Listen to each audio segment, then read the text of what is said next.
guys, welcome back to my channel. So today is day 2 of the daily arithmetic challenge. So here are some questions for you to have a go at. There's some more on the next slide, 10 in total, exactly the same as yesterday. Have a go and then we'll go through the answers on the next slide.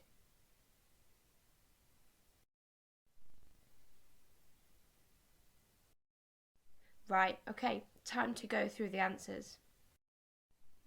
Okay, so the first question, 240 divided by 4. Now, you could have used the division method that's on the screen to solve this.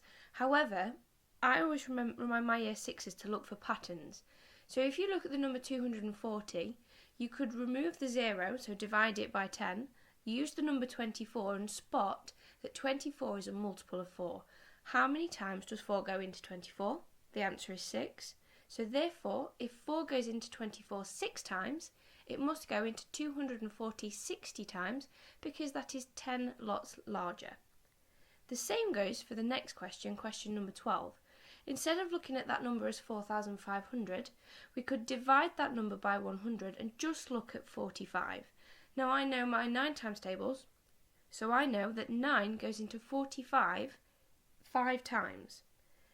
So here you will find that the answer would be 5 into 45, but would be 500 into 4,500. Okay, moving on to the next question then. We've got 90 divided by 15.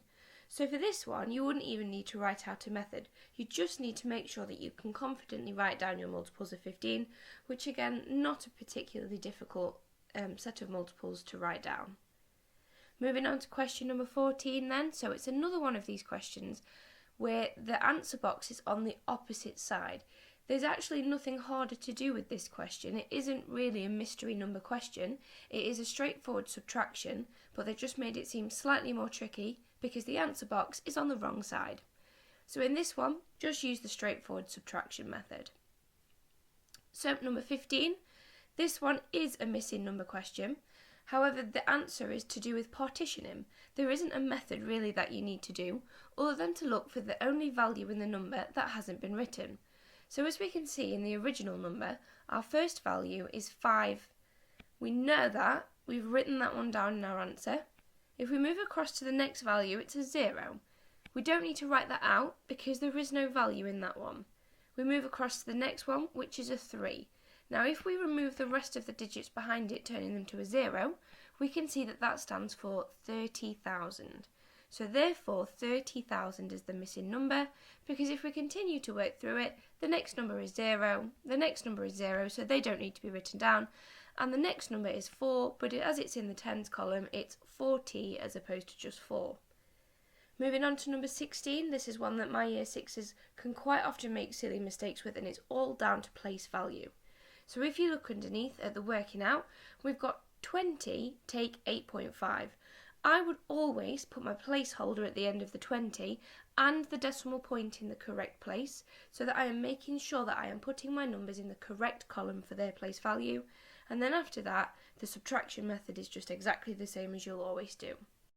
Questions. It's a fractions question. Now this one is slightly different to the one from yesterday because our fractions have got different denominators, so the bottom number in our fraction is different in both of them. We've got 7 and we've got 21. Now the first way I would go about trying to turn my denominators over my fractions over the same denominator, is by seeing if the smallest denominator can be multiplied so that it becomes the bigger denominator. So for example in this one, if I multiplied 7 by 3, I would get the denominator 21.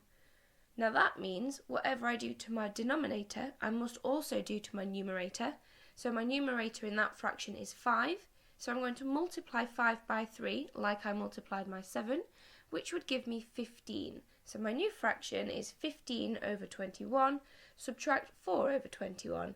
And that one's a nice and easy subtraction. The denominators stay the same, and 15 take away 4 is 11.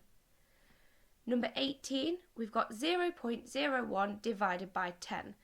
Okay, dividing by 10, 100 and 1,000 and multiplying by 10, 100 and 1,000 is always one that they'll put in there to catch you out. There is absolutely no method needed for this whatsoever, other than ensuring that you make all of the digits within your number one place value smaller because you are dividing by 10.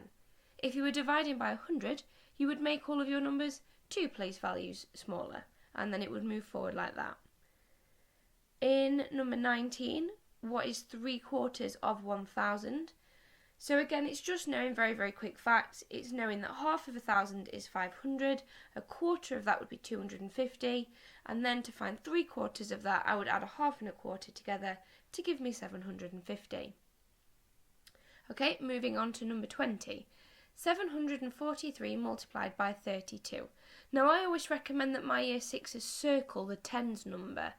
The only reason that I say this is so that they remember that when we come back to the number 3, because it's inside a 0, they have to remember to put a 0 to recognise that we're actually timesing by a tens number and not a units. So first of all, I would go by multiplying all of those numbers by 2. So I would do 2 times 3, 2 times 4, and then 2 times 7, and as you can see, that number is written underneath, 1,486. Then we would move across into the 3, which is really 30.